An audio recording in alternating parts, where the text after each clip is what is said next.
Gold is going down because the markets are going down and people need the money. They boomed up the markets when gold hit almost $5,600. Gold is the number one safe haven asset in the world. The markets were crashing before this was going on. Dot-com bust 2.0. They overinvested in American companies in the AI. AI is wiping out a lot of the software companies. And it's not going to be stagflation that they're talking about. It's going to be dragflation.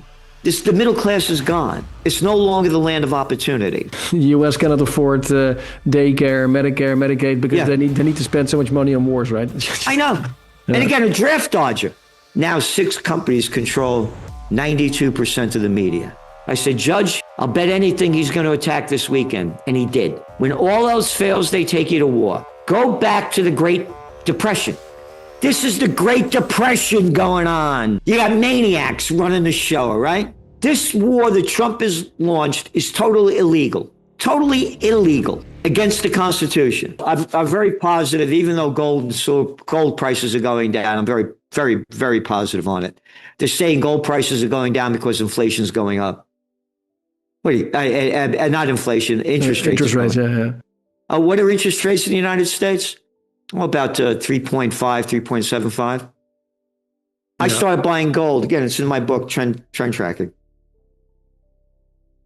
At about $65 an ounce back in the late 70s. You know what the interest rates were back then? Yeah, like 10 plus, right? To 20, almost 20%. Yeah. So no, gold is going down because the markets are going down and people need the money. They boomed up the markets when gold hit almost $5,600. A lot of people were playing it. They had to take that money out to cover their losses. So gold is the number one safe haven asset in the world. So I'm very positive on it. And as for what can happen, there's a quote, it does not take a majority to prevail, but rather an irate, tireless minority, keen on setting brush fires of freedom in the minds of men. That was by a cat by the name of Samuel Adams, one of the founding fathers of America. When the revolution happened in this country, less than 5% supported it. We have to unite that irate, tireless minority, keen on setting brush fires of freedom. That's the way I look at it. A long time ago, miners carried a small bird, a canary, down into the coal mines. The bird would feel danger in the air before the miners could see it. And if the canary got weak, the miners knew they had to act. In today's financial system, we have something very similar. Silver, because it acts like the canary in the coal mine. Gold acts like the oxygen tank. One warns you early, the other keeps you safe. Today, I'm going to show you why both matter and why they tend to show up at the exact moments when the system begins to change. This chart shows you 3 things: the amount of money in the system, the price of things, and what your money can actually buy over time. Money supply goes up, prices go up, and purchasing power goes down. And that means that your dollars buy less and less over time. And sometimes that process doesn't move slowly, it speeds up. This is what happens when the process breaks. In Germany, after World War I, money was printed faster and faster. I don't know, does it seem familiar to you? Prices exploded, and the value of that money, the purchasing power value of that money collapsed. People didn't lose it slowly. They lost everything, and they did it really quickly. This is not just history, it's a pattern.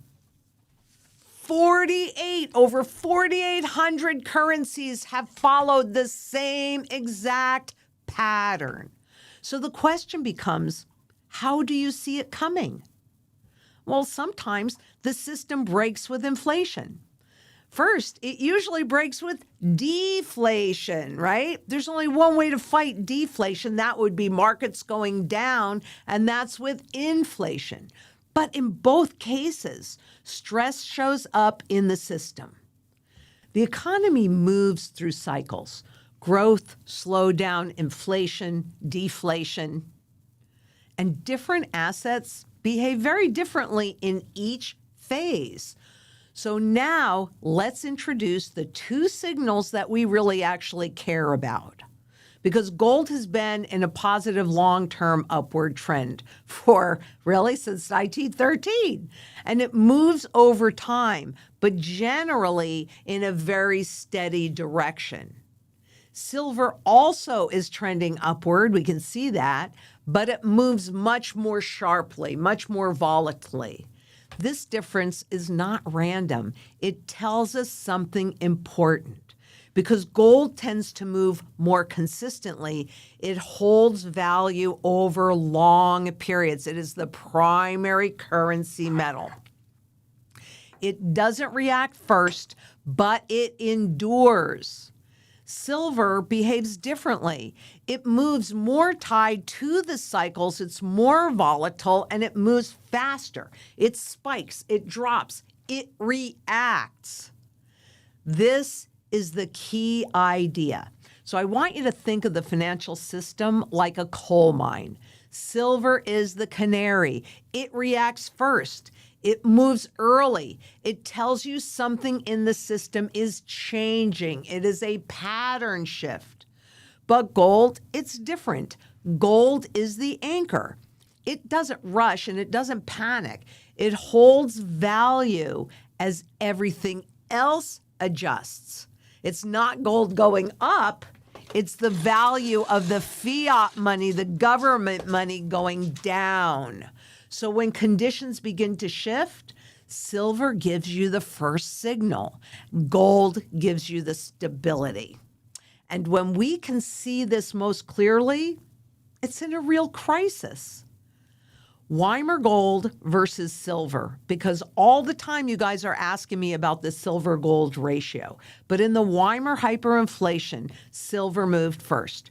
It reacted early as the system began to break. And we saw that gold to silver ratio narrow like you can see on this chart. But gold moved further and held value as the crisis fully unfolded. So for a while, as that gold to silver ratio became more narrow, but once the hyperinflation really kicked into gear, then it's the gold that holds the value. And this is the pattern. Silver signals, gold protects. And silver does indeed also protect your purchasing power for food and smaller items. That's why, for me, it's my barterable position. But, at first, that gold-silver ratio declines, and then it climbs because silver is the fuse, and again, it moves first like the canary in the coal mine. But gold anchors the world. It anchors all assets. And you might be surprised by the fact that there was more time than not when every asset was judged against how much gold you needed to buy it, not dollars. So frankly, over long periods, gold consistently outperforms, frankly, all other major assets. Not all at once, but over time. Anything can happen in a short time. And that's what an anchor actually does. But there's another reason gold plays this role. Gold is much more widely traded, and that gives it more liquidity in certain markets. Because remember, there are 33 distinct users of physical gold in the global system, and there are 36, which makes it more volatile, physical users of the silver. But gold is more widely held. Gold is more widely trusted. And that gives it depth and stability, like it's done for thousands and thousands of years. And during times of stress, gold behaves differently than stocks. It balances the risk. It diversifies the portfolio so that when the systems are under pressure, well, you can see what happens. And this isn't just theory. Across many currencies, across every single fiat currency, government, debt-based currency, gold has been rising because the purchasing power of that currency is losing value, sometimes faster, sometimes slower. And your evidence that you need to pay attention to is inflation. Have things cost you less to buy? Heck no. So this tells us something very simple. It's not just one country's problem. This is a system-wide global signal. So let's go back to that mine. The canary doesn't cause the danger, it reveals it. Silver doesn't create instability, it reacts to it. But gold does not panic. It absorbs the shift and it holds its value. At Zang International, we don't try to predict every moment and tell you exactly when these things are going to move because we are not traders. We look at patterns, and history makes it really clear. Systems change. Money, fiat money, government debt-based money, by design, loses value over time. And in those moments, gold and silver play a completely different but connected role. And it helps you maintain your current standard of living in those day-to-day purchases, like strawberries or gasoline or the things that you need from your neighbors. But gold helps you navigate what happens next. Because while they want this loss to happen slowly so that you don't notice it, at the end of the cycle, it happens very, very rapidly. You won't have the time or opportunity to move then. This is why it is so important to get your sound money strategy in place now and executed. Properly diversify any of those things that you need to or want to hold inside of the intangible fiat money system. Make sure you have these physical metals outside of the system as well to protect your purchasing power.